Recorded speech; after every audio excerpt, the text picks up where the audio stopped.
हम सुन रहे हैं कोहबर की शर्त। रूपा की मौत के बाद चंदन और ओमकार के जीवन में बड़ा ही सूनापन आ गया है। आज सुनिए इसका 9वां भाग। गुंजा बलिहार से लौटी तो उस पर नया रंग छा गया। हंसमुख अल्हड़ गुंजा धीर गंभीर हो गई। घर से बहुत कम निकलती भी तो अपनी एकमात्र सखी फुलेसरी के पास, नहीं तो घर के कामों में प्रायः लगी रहती। तन मन का देवता चंदन हर समय आगे पीछे लगा रहता। तड़के नहा धोकर आंगन की तुलसी जी को जल चढ़ा उन्हीं की छाह में बैठकर हनुमान चालीसा और एक पन्ना गुटका रामायण का पाठ करके बड़ी श्रद्धा से शीश झुकाती। तब कहीं गले से पानी की बूंद उतारती।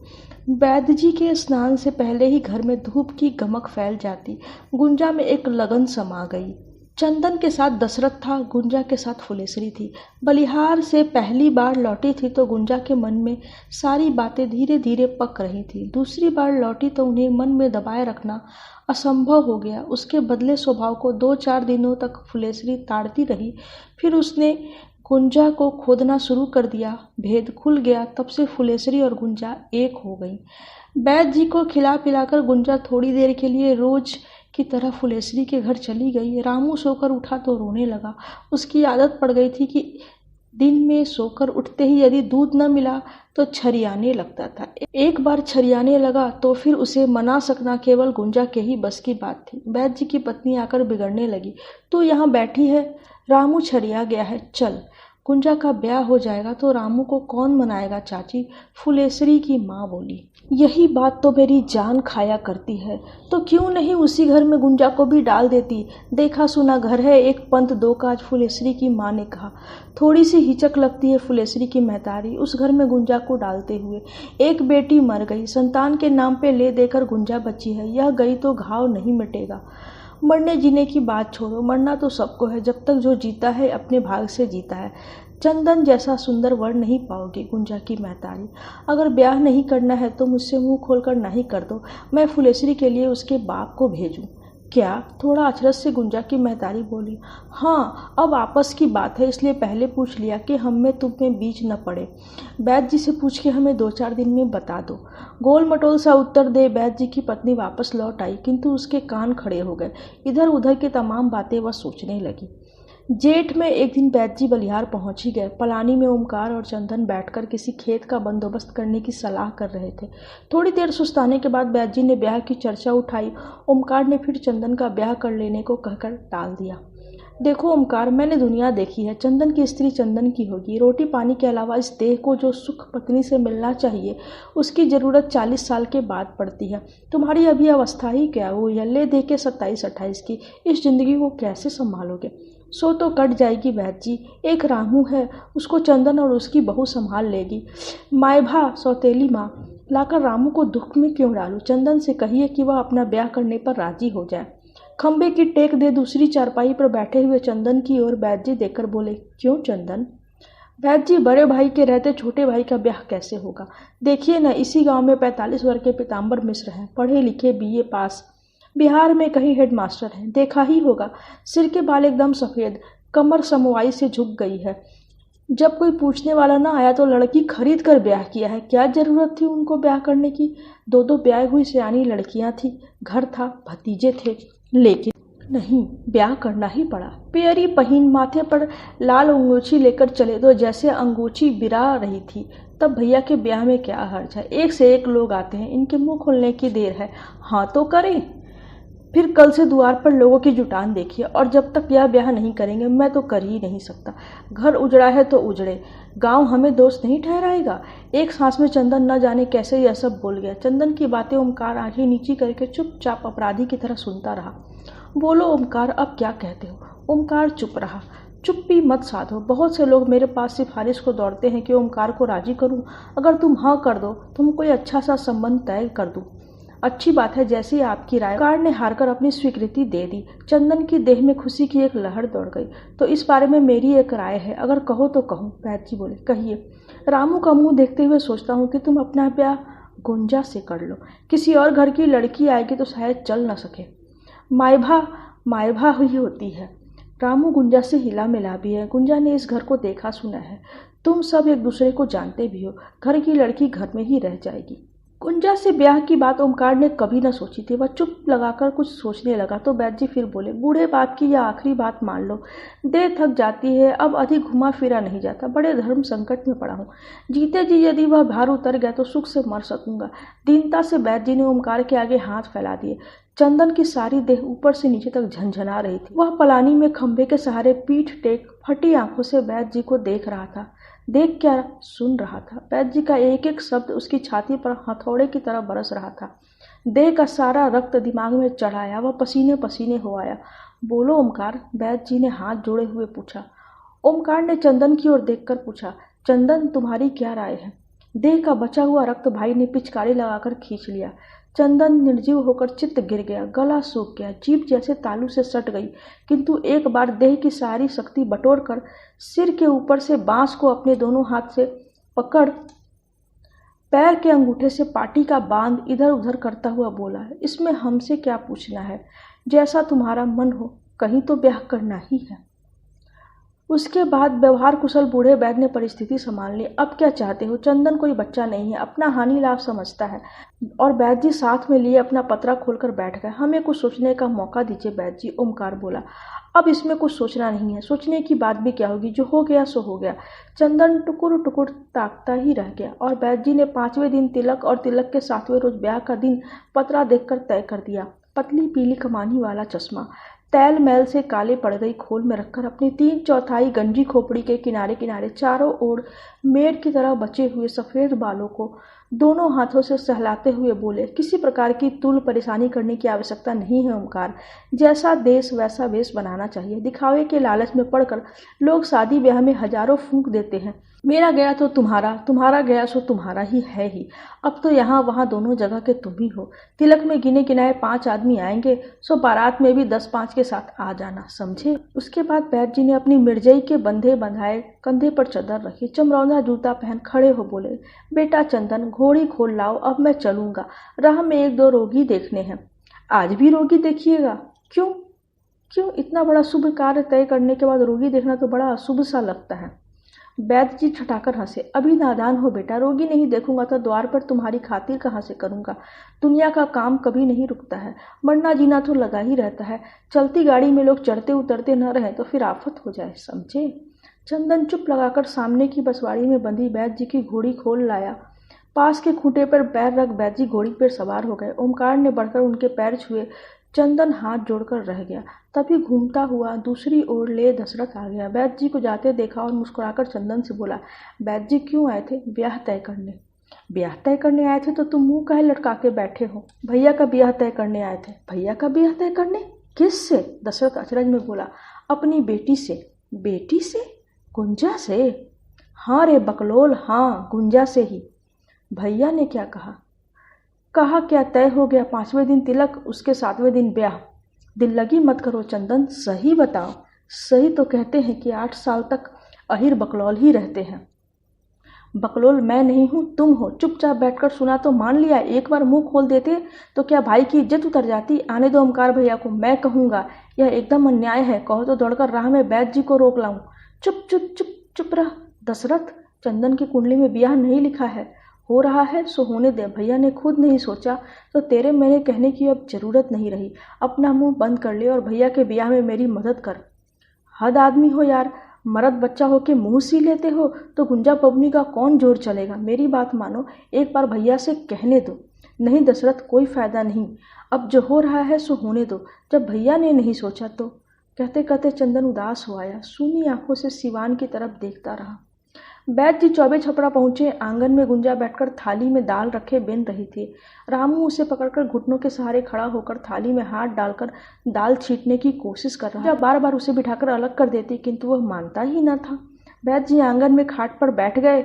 मिर्जई उतार रहे थे। गुंजा की माँ बगल में खड़ी हो कुछ सुनने की प्रतीक्षा कर रही थी। बलिहार से आ रहा हूँ, बैद जी ने पत्नी को मिर्जई पकड़ाते हुए कहा। गुंजा जा रही थी कि अनायास ही महतारी की बगल में ठिठक गई। क्या हुआ? बैद जी की स्त्री ने पूछा। गुंजा का ब्याह तय हो गया। आज के 5वें दिन तिलक, उसके 7वें दिन ब्याह। दरवाजे की राह पवन का एक हल्का सा झोंका आया और गुंजा की सारी देह लहरा गया। बाबू पानी लाऊं? हाँ बेटी ला, पहले रगड़ के पैर धो दे। बड़ी प्रसन्नता और उमंग से गुंजा फूल की थाली में पानी भरकर बाप के पैर धोने लगी।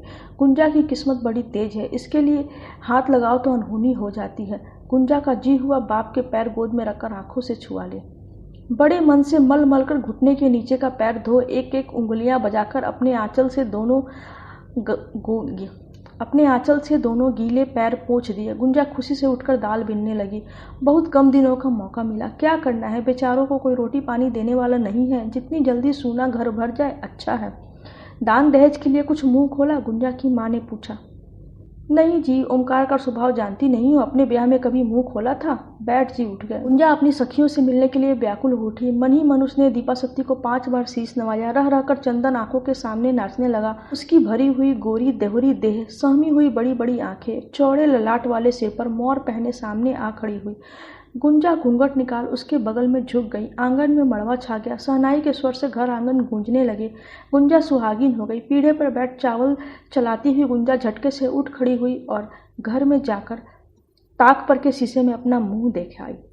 भाई के ब्याह में चंदन तन मन से जुट गया। चेहरे पे कहीं कोई सिकन, कहीं कोई उदासी नहीं। अड़ोस पड़ोस के गांव में खुद जाकर घोड़े हाथी रखने वाले अच्छे अच्छे लोगों को बारात करने के लिए न्योता दे आया। रामगढ़ के नूर मियाँ का 51 चोप वाला बड़ा समियाना जो बड़ी बड़ी बारातों में जाता था, 11 गैस और 125 रुपए का नाच बाजा भाड़े पर तय कराया। ओमकार को खबर मिली तो उसने पूछा, यह सब क्या कर रहे हो चंदन? कर क्या रहा हूँ, तुम्हारे ब्याह की तैयारी। खर्च वर्च का ख्याल है? खर्च वर्च की चिंता तुम मत करो भैया, तुम्हारे ब्याह का भार मुझ पर है। ओमकार चुप लगा गया। भतवान क्या हुई बलिहार में आलू चीनी का भात गमक उठा, जिससे खान पान की बैदवी थी, जिनसे नहीं। सबके घर चंदन ने खाने का न्योता भेजा। ओमकार के खंड से लगभग 300 आदमी गाजे बाजे घोड़े हाथी और ऊंट के साथ सजकर बारात में चले तो लोग देखते ही रहे। बाजे के स्वरों ने बलिहार में एक कोलाहल पैदा कर दिया। कच्ची छवरी की धूल उड़ाती हुई पीछे छूटती चली गई। बारात अपने उमंग में चौबे छपड़ा बढ़ती गई। घंटे 1.5 घंटे की राह देखते देखते बारात चौबे छपड़ा के बाहर पहुंचकर रुक गई। लगभग 20 घोड़े, 7 हाथी और 10 ऊँटों से अगवानी करने आए हुए लोग और बारातियों के बीच की जगह में गांव के बाहर घुड़दौड़ होने लगी। इतने घोड़े हाथी तो बिरले धनी मानी लोगों की बारात में जुटते हैं। पालकी में ओमकार था और घूम घूम कर दौड़ दौड़ कर प्रबंध करने वाला चंदन था। रूपा की भी ऐसी बारात नहीं आई थी। गांव के लोग धन्य धन्य करने लगे। गुंजा के भाग्य की सराहना होने लगी। द्वार पूजा के बाद महफिल सजी। 11 बड़े बड़े हुड़ वाले गैसों ने 51 चोप वाले तंबू के भीतर बाहर चकचौंध कर दिया। नाच इतना नामी था कि जवार के नच देखवा टूट पड़े। 500 आदमियों ने से समियाना घिर गया। ब्याह के लिए वर की बुलाहट हुई। आगे ओमकार, पीछे नाऊ पंडित और चंदन आए। वही घर, वही दलान, वही आंगन। चंदन ही दूसरा हो गया था। दलान में घुसते ही चंदन को जैसे झटका लगा। चलते चलते उसने पल भर को आंखें मूंद ली। उस पल भर में ही बिजली कौंधने भर सा मन का प्रवाह कहाँ से कहाँ लौट आया। चंदन ने अपने आप को संभाल लिया। आंगन में पहुंचा तो मड़वे में औरतें गाने लगी। ब्याह की एक एक रस्म अनझिपी आंखों से चंदन देखता रहा। कुरहत्थी, पूजा, हवन इत्यादि के बाद पुरोहित ने कहा, अब वर कन्या की मांग में सिंदूर दान करे। पर्दे की ओट में झुककर बैठी हुई गुंजा की ओर जब ओमकार बढ़ा तो चंदन की आंखें पथरा गई। ब्याह के बाद भी वैसा ही बैठा रहा। पुरोहित और नाऊ ने पूछा कि वह बैठेगा या चलेगा। तब उसे अपनी परिस्थिति का ज्ञान हुआ। झटके से वह उठकर चलने लगा तो मड़वे के बांस से ठोकर लग गई। दाहिने पैर के अंगूठे का नाखून निकल गया। पैर से खून बह चला। चंदन वहीं बैठ गया। पानी से पैर धोया गया, पट्टी बांधी गई। चंदन को रुकने के लिए कहा गया, किंतु वह रुका नहीं। वैसे ही लड़खड़ाते हुए समियाने में चला आया। यहाँ पहुंचा ही था कि पीछे से सहबाले की जगह उसकी कोहबर पूजने की बुलाहट हुई तो चौबे छपड़ा के हजाम से मुस्कुराते हुए चंदन बोला, अब मैं सहबाले लायक नहीं। नाऊ हंसने लगा। कोहबर की रस्म तो पूरी करनी है बबुआ। वह तो एक बार कर चुका हूँ ठाकुर भैया। भैया की सास से कहना, अब मेरी वहाँ कोई ज़रूरत नहीं है। देखते ही हो पैर से चला भी नहीं जाता। और नाऊ वापस लौट गया। गुंजा विदा होकर बलिहार आ गई। बलिहार की एक पुतोहू घर की स्वामिनी बनकर। सूना उदास घर एक बार फिर से भर गया। संबंधियों में ओमकार की एक बूढ़ी विधवा फुआ तथा एक और स्त्री आई थी। असवारी जब दरवाजे लगी, ओमकार के साथ गठबंधन किए दौड़ी में डेग डालती हुई गुंजा को गांव भर की चिर परिचित लड़कियों ने घेर लिया। पहले की सखी गुंजा अब किसी की भौजाई, किसी की चाची हो गई। 2-3 दिनों तक तो कंगन छूटा, कथा हुई, भोज भात हुआ, घर में रौनक बनी रही। घर की इस चहल पहल में रामू सबसे अनचिन्हा रहा। वह हर समय गुंजा के पास सटा रहता। औरतें कहती, अच्छा हुआ जो इनका ब्याह इसी घर में हो गया, नहीं तो इस लड़के को बड़ा दुख होता। लेकिन इस घर की चहल पहल को चंदन नहीं देख पाया। मड़वे में चोट लगी, अंगूठा पक गया था। दवा करते रहने पर भी उसमें सूजन हो ही आई। दर्द बढ़ गया था। खंड से घर आने में लगभग 5 मिनट लगते थे। इतनी देर तक लंगड़ाकर चलना चंदन के वश की बात न थी, इसलिए वह खंड में ही पड़ा रहता। वहीं नहाता, घर से खाना आता, वहीं खा भी लेता। ब्याह में न्योते पर आए हुए 2-3 आदमी ही रह गए थे। बारात लौटे, आज 5वां दिन था। खंड के आगे कुएं के बीच वाली परती में रात को सबकी खाटें बिछती थीं। पहले चंदन की, फिर 3 रिश्तेदारों की, अंत में ओमकार की। पाँव में आज पीड़ा अधिक होने से चंदन बेचैन था। थोड़ी देर को भी लगातार पाँव एक जगह रख नहीं पाता था। ठीक से आज खाना भी न हो सका। आधा पेट खाकर वह चारपाई पर लेट गया, कभी बाईं करवट, कभी दाईं। आंख लगी किंतु पीड़ा ने सोने न दिया। प्यास के मारे गला सूखा जा रहा था। चारपाई के नीचे आंगन से तोप कर रखा हुआ लोटे का जल पीने को उठाया तो एकदम गर्म। पीने की हिम्मत न हुई। सोचा भैया को जगाए कि एक लोटा जल कुएं से खींच कर दे दें। आखिर में लगी भाई की खाट की ओर ताका तो वह सूनी थी। अगल बगल के खंडों की ओर ताका तो सारे लोग सो रहे थे। धीरे धीरे झुरने वाली उस गर्म पछुआ ने रात में और भी सूनापन भर दिया। भैया कहाँ गए? प्यास तो सही न जा सकी, उठना संभव न था। कुछ देर प्रतीक्षा करने के बाद वह लोटे का गर्म जल गट गट पी गया। गले में कुछ नमी आई तो नींद की खुमारी उतरी। तब सहसा उसे कुछ सूझ गया, जिससे पाँव के दर्द को देह भर में पसार दिया। देह मन की उस व्यथा में चंदन मुंह के बल लेट गया और दोनों हाथों से आंखों को कस कर दबाकर उसने सिर तकिए में गड़ा लिया। गर्म हवा में धीरे धीरे ठंडक आने लगी। चित्त हो चंदन ने आंख खोलकर देखा तो भोर हो रही थी और घर की ओर से कोई खंड की ओर आ रहा था। धुंधलके में पहचान तो न सका, किंतु आदमी पास आया तो चंदन ने चाल से पहचाना। ये तो भैया है। और भैया अपनी खाली खाट पर चुपचाप आकर लेटने को बैठे कि खटिया का कोई बंद पट से टूट गया। चंदन को सब कुछ समझ में आ गया। जी हुआ कि पके अंगूठे को चारपाई की पाटी पर कसकर पटक दे। 7-8 दिनों के भीतर भीतर न्योते में आए हुए सभी स्त्री पुरुष विदा हो गए। गुंजा इस चिर परिचित घर में अकेली हो गई। घर की बहुत सी चीजें जहाँ जैसे रख गई थी वैसे ही मिली, इसलिए काम धाम शुरू करने में कोई कठिनाई नहीं हुई। सभी कुछ वैसा ही था, किंतु वह स्वयं ही बदल गई थी। मन की सारी उमंगें, सारे उल्लास को जैसे पाला मार गया था। घर के कामकाज अपने आप ही शुरू हो गए। बंदनी राजकुमारी की तरह गुंजा अपने ही घर में कैद कर दी गई थी। बुझी बुझी एक अजीब सी व्यवस्था में वह जिंदगी की राह पर चल पड़ी। सुहाग रात को ओमकार ने पूछा, घर तो जाना छिन्ना है, लेकिन उदास क्यों हो? पति की बगल में चारपाई पर बैठी हुई गुंजा एकाएक भरभराकर रो पड़ी। रोकने की बहुत कोशिश के बावजूद आंसू टपटपा ही गए। मेरा तो ब्याह करने का मन ही नहीं था गुंजा, लेकिन रामू का मुंह देखकर बस न चला। सोचा तुमसे अधिक रामू के लिए उसका अपना कौन होगा। घर तुम्हारा देखा सुना था, इसलिए और भी झुक गया। यह भी सोचा बाद में अगर ब्याह करना ही पड़ा तो कौन जाने कैसी लड़की मिले। गुंजा को जैसे किसी विषैले नाग ने सूंघ लिया। वह ऊपर से नीचे तक कांप गई। फूल से खिली कोमल देह एकदम स्याह झांवर हो गई। देह पसीने से तर हो गई। बैठी बैठी गुंजा खाट पर ढह गई। ओमकार घबरा गया, मुंह पर पानी के छींटे दिए और खड़े होकर भरपूर शक्ति से उसकी देह पर हवा करने लगा। 5-7 मिनट के बाद गुंजा ने आंख खोली। मुंह एकदम पीला हो गया था, हथेली एकदम सफ़ेद, जैसे किसी ने सुई लगाकर हाथ का रक्त खींच लिया हो। कुछ स्वस्थ हुई तो ओमकार ने पूछा, क्या बात है? पता नहीं, जैसे चक्कर आ गया। पहले भी कभी ऐसा हुआ था? हाँ, एक बार चौबे छपरा में हुआ था। ब्याह के दिन जिस समय शगुन उठा था, घर में बैठी थी, तुम्हारे नाम का जैसे ही शगुन उठा कि लगा, मेरी देह में से जैसे कोई कुछ निकालकर भाग चला। आंखों के आगे अंधेरा छा गया। दूसरी बार आज हुआ है। ओमकार किसी गहरी चिंता में डूब गया। चंदन का अंगूठा कैसा है? गुंजा ने पूछा। अभी तो वैसा ही है, पक जाने से पीड़ा हो गई है। मैंने कहा कि घर ही चल कर रहो, लेकिन वह तैयार नहीं हुआ। बोला बहुत असुविधा होगी। गुंजा चुप लगा गई। भोर होने से पहले ही ओमकार घर से निकल आया और अपनी चारपाई पर लेट गया था। बाहर स्वच्छ ठंडी बयार बहने लगी थी, किंतु उसे नींद नहीं आई। एक अजीब सी मानसिक बेचैनी होने लगी। करवट घूमकर देखा तो चंदन अपनी खाट पर बैठकर चुपचाप पूरब की ओर ताक रहा था। चंदन का पैर ठीक होने में लगभग 10 दिन लग गए, किंतु इन 10 दिनों में गुंजा के 10 कर्म हो गए। वह छटपटाकर रह गई। कब चंदन घर में आए कि वह देखे। ओमकार के हाथों खाना भेजती तो तड़प कर रह जाती। रामू कुछ कुछ बोलने लगा था। चंदन उससे बातें करता, खाने के बारे में, दूध के बारे में, सोने के बारे में। रामू एक एक बात गुंजा से कहता। जमुना कहता तो गुंजा खोद खोद कर पूछती। सवेरे ओमकार दाना भूसी लेने गया तो उसने गुंजा को बता दिया कि आज चंदन यहीं खाना खाने आएगा, तो गुंजा की खुशी का ठिकाना न रहा।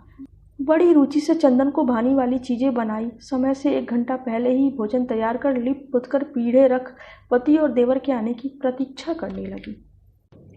चंदन नहा धोकर ओमकार की प्रतीक्षा में खंड के आगे नीम के पेड़ तले बैठ गया। ओमकार कहीं से लौटा तो चंदन को बैठा देखकर बोला, तुम बैठे क्यों हो? रामू के साथ जाकर खा क्यों नहीं आते? मुझे तो थोड़ी देर लगेगी, अभी तो मुझे भी भूख नहीं लगी है। नहा धो लो तो साथ चलेंगे। रामू मुझसे तो चलेगा भी नहीं, अंगूठे पर जोर पड़ता है तो दुखने लगता है। ओमकार चंदन का मुंह देखने लगा। हाँ, मैं ठीक कह रहा हूँ, मुझे अभी भूख नहीं लगी है, जाओ नहा धो लो, चंदन ने भाई से फिर कहा। ओमकार नहाने धोने में जुट गया। किवाड़ बजी। गुंजा बिजली की फुर्ती से उठकर झांकने लगी। आंगन का आदमी रसोई घर के दलान से ही दिखने लगा था। गुंजा ने देखा, आगे बाप के कंधे पर रामू, पीछे साध साध कर पैर रखते हुए चंदन आ रहा था। क्षण भर को गुंजा देखती ही रह गई। ओमकार और चंदन रसोई घर के आगे वाली दलान में पहुंच गए। पक्के चबूतरे पर पैर धोने के लिए 2 लोटे में पानी रखकर गुंजा झुककर चंदन का अंगूठा देखने लगी। चंदन को लगा उसकी आंखें मूंद जाएंगी। वह दीवार का सहारा ले खड़ा हो गया। गुंजा चंदन का अंगूठा पकड़कर अच्छी तरह देखने लगी। अब भी दुखता है? गुंजा ने पूछा। ऐसे नहीं, दबाने से दुखता है। और पैर धोकर वह पास वाले पीढ़े पे बैठ गया। अरे तुम उधर वाले चौड़े पीढ़े पे बैठो, यहाँ तो पतला है, इस पर मैं बैठूंगा, ओमकार ने कहा। एक ही बात है, अब तो बैठ गया, चंदन बोला। बैठ गए तो क्या, उठो, आराम से बैठकर खाओ। ओमकार ने चंदन की बाह पकड़कर उठा दिया। विवस्था में चंदन वहीं गुंजा के पास वाले पीढ़े पे बैठ गया। आंख गड़ाए चंदन चुपचाप खाने लगा। खाते समय थाली में कोई चीज घटने पे चंदन कभी मांगता नहीं था। गुंजा उसकी आदत जानती थी। आज खाते खाते एकाएक तरकारी की मांग कर बैठा। अरे चंदन, आज क्या हुआ? नई बात? ओमकार ने मुस्कुराते हुए कहा। कुछ भी नहीं हुआ क्या? चंदन चुपचाप खाने लगा। गुंजा ओमकार की आंख बचाकर रह रहकर चंदन को ताक लेती थी, किंतु एक बार भी चंदन ने सिर उठाकर गुंजा की ओर नहीं देखा। खाया और हाथ धोकर भाई के पीछे पीछे खंड की ओर निकल गया। दोनों के बाहर जाते ही गुंजा ने चंदन की जूठी थाली में खाना परसा और खाने लगी, धीरे धीरे चबा चबा कर स्वाद लेते हुए। मन की गंगा अनायास ही बहने लगी। बलिहार, चौबे छपड़ा, सोना का जल, करेल माटी का ताल, सब पट गए। जब तक अंगूठे का घाव था, चंदन निश्चिंत होकर खाट और खंड तक सीमित था। अब चलने फिरने लायक हुआ तो उसके सामने एक समस्या आ खड़ी हुई। घर जाने पर वह और भी संकोच में पड़ गया। आखिर वह गुंजा को अब क्या कहकर पुकारे? भाई ओमकार के साथ रहता तो रामू के माध्यम से वह गुंजा से कुछ मांग लेता, लेकिन अकेले रहने पर? वैसे अकेले आने में वह प्रायः कतराता रहता। बहुत लाचारी में अकेले आना ही पड़ता तो जल्दी से जल्दी वह बाहर भाग जाने की ताक में लगा रहता। गुंजा देखती, समझती, किंतु चुपचाप मुंह बंद किए 10-15 दिन तक सहती रही, भीतर ही भीतर सुलगती रही, कलपती रही। एक दिन ओमकार को कहीं जाना था, सो उसने कुछ जल्दी नहा धोकर भोजन कर लिया। बाद में रामू के साथ चंदन पहुंचा। निकसार का द्वार तो खुला था, किंतु चौके में पहुंचने के लिए जिस घर से होकर जाना पड़ता था, उसका द्वार जानबूझकर गुंजा ने बंद कर दिया था। आज पहली बार ऐसा हुआ था। चंदन ठिठक गया। रामू से बोला, पुकार, मौसी। अपनी तोतली आवाज में रामू ने 1-2 बार मौसी मौसी की आवाजें लगाई, किंतु कोई उत्तर न मिला। फिर चंदन ने जंजीर खटखटाया, उसका भी कोई असर न हुआ। हारकर उसने पुकारा, भौजी। चंदन की बोली समाप्त नहीं हुई कि खड़ाक से दरवाजा खुल गया। चौखट के बाहर चंदन और भीतर खड़ी गुंजा एक दूसरे को ताकने लगे। गुंजा चंदन को अपराधी की भांति देख रही थी। चंदन सिर झुकाए आगे बढ़ने की राह पाने की प्रतीक्षा में खड़ा था। गुंजा एकाएक हट गई। चंदन आगे बढ़ गया, बाल्टी में पानी लाई, पैर धोने लगा तो गुंजा लपककर उसका पैर पकड़कर धोने बैठ गई। चंदन ने झटके से पैर खींचना चाहा, किंतु गुंजा की पकड़ ऐसी थी कि पैर छूट न सका। चंदन ने झुककर गुंजा के दोनों हाथ पकड़े और उससे पैर छुड़ाते हुए बोला, नहीं नहीं, अब पैर न छुओ, अब तुम बड़ी हो गई भौजाई। एकाएक इतना बदल जाओगे चंदन? भगवान ने तो मारा ही, अब तुम भी चोट करोगे। जब भगवान ने ही बदल दिया तो उसके आगे हम कहाँ टिकेंगे भौजी? सुनो चंदन, गुंजा आहत होकर बोली, मेरी एक विनय सुनो। विनय सीने नहीं, जो कहना है सीधे कहो। बिना भौजी कहे भी तो काम चल सकता है। चंदन ने कोई उत्तर नहीं दिया। गुंजा थाली परोसने के लिए रसोई घर में चली गई। चंदन खाने लगा। गुंजा पास में बैठकर पंखा झलने लगी। रामू खेलते खेलते चंदन के बगल में सो गया था। इसे हटा के खटिया पर सुला दो, वह बोला। गुंजा रामू को खाट पर सुलाकर लौटी तो चंदन ने तरकारी मांगी। पहले तो खाते समय अपने से कभी कुछ नहीं मांगते थे, अब क्या मुझ पर से इतना विश्वास उठ गया? नहीं नहीं, ये बात नहीं है। तो फिर क्या बात है? एकाएक इतना क्यों बदलते जा रहे हो? मुंह में डालने के लिए हाथ का उठा हुआ कौर हाथ में ही रह गया। पहले की बात है, जब भौजी आई थी ऐसे ही खाते समय कुछ घट गया था। 2-3 बार मांगा। भौजी किसी काम में बजी थी, सुना ही नहीं, फिर वैसे ही उठ गया। तब से प्रण किया कि अब खाते समय घटने पर कभी किसी से मांगूंगा नहीं। भौजी ने बाद में जाना तो बहुत रोई, लेकिन सोच लिया तो सोच लिया। खाते समय तभी से कभी वो मेरे सामने से हटी नहीं। लड़कपन की क्या कहूँ, उनसे बहुत खिसिया जाता था, लेकिन मेरी वह जिद बड़ी अशुभ निकली। भौजी चली गई, तुम आई तो अपने मन के भय से वह प्रण मैंने तुम्हारे सामने तोड़ दिया। गुंजा चंदन का मुंह ताकने लगी। फिर गुंजा बोली, तुम्हारा बहुत बड़ा भरोसा था चंदन। मैं सोचती थी कि मेरे नेह छोह में यदि बल होगा तो तुम्हें पाऊंगी। बाबू ब्याह तय कर लौटे तो जी हुआ तुलसी के चबूतरे को अखबारी में भर लूं। चंदन में आसमान में पहुंच गई, लेकिन सगुन में पहुना का नाम सुना तो धरती पे आ गिरी। आज सोचती हूँ कि आदमी का भाग्य ही बली होता है। हाँ, कभी कभी बहुत चाह करके भी मन को बोध नहीं होता, कोई जवाब नहीं मिलता। चंदन, मैं तो परबस थी, लेकिन तुम कैसे मान गए? जिंदगी में नेह छोही तो सब कुछ नहीं होता गुंजा। जिस भाई ने बेटे के समान पाला पोसा, उसके आगे मैं मुंह खोलकर कहता कि भैया तुम अपना ब्याह कहीं और करो। गुंजा, तुम तो बाद में आई हो, आंख खोली तो पहले भैया को जाना। चुप चुप लगाकर चंदन गुंजा को देखने लगा।